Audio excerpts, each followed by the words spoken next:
different people. I'm Miss Trans New England 2009. And I've lived all over the country. I write a column called Ask a Trans Woman for the Rainbow Times, and basically I'm the friendly kind of person that strangers will come up and talk to. And I talk to people all over the country and all over this very liberal area who have very, very similar stories. Trans people, by and large, we are a highly educated, almost barely employed minority. The percentages of unemployed trans people are shocking. In San Francisco, the best place in the country to be a transgender person, the unemployment rate is up over 70% for trans people. That's ridiculous. Don't quote me on that figure. I'm a beauty queen, everyone. Sounds right. But it is like that. And if it's that bad in San Francisco, what do you think it's like here? What do you think it's like in Wilbraham? In the little towns around here where it's not okay to go out and go to Packers or go to the Haymarket, where you can't just go where you want. Do you think those people can get a job if they can't even get a drink at the local bar? Exactly! Go in there full force, and if people don't like it, fuck off! Absolutely! We need employment protections because we can't protect ourselves on this one. I know how to apply for a job. I've run companies. I ran a paper company for a while. I'm an actor, which means I've held pretty much every day job you can have. I'm good at finding employment. As soon as I transitioned, I could not find a job to save my life. It took me 3 years of constant pounding of the pavement, handing my resume out to every place that would take it, filling out applications everywhere I could, and no one was fool enough to turn me down to fill out an application. But the same thing happened to me over and over.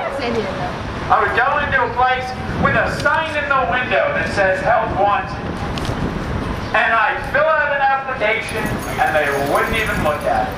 They wouldn't look at my resume. They wouldn't see that I was the showroom manager of the Hollywood Improv. They wouldn't see that I was the general manager of Waste Not Paper. They wouldn't see all the restaurants I've worked in the front of the house, in the back of the house. They wouldn't have seen that I was their ideal employee, applying for a barely living wage job because I'd be happy to get it. That's why we need employment protections. We're perfectly happy to do the legwork to go out and get jobs, but we need some help to be able to get them.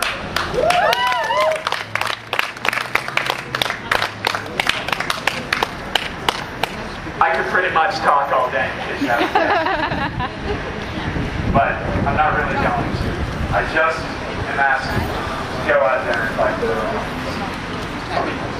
do everything. Please. I'm listening.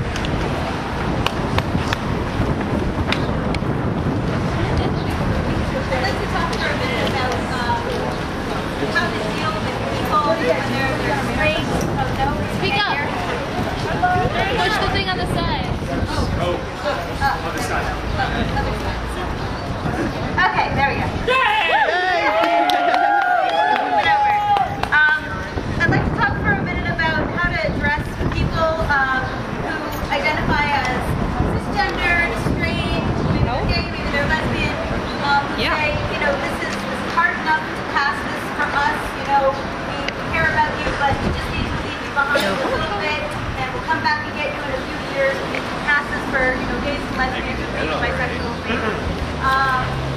You know, and I've had some luck in telling people, you know, transgender people are not the only people with gender identity and gender expression. We all have these things. And just because you don't personally identify as transgender or bisexual or gender fluid, doesn't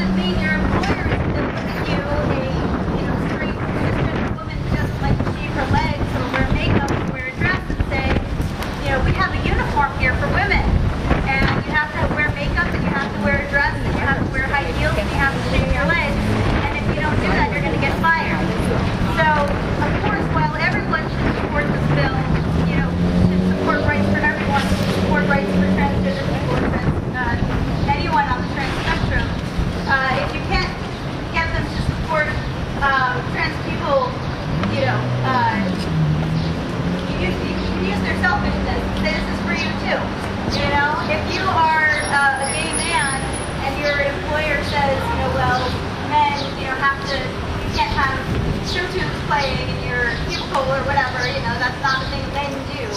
You know, I mean, gender is so subjective, and everyone has an identity, everyone has an expression, and if your employer decides that your expression doesn't fit their idea of what a man is or what a woman is, you need to get fired as well. So that's just a little thing that I've found helpful in talking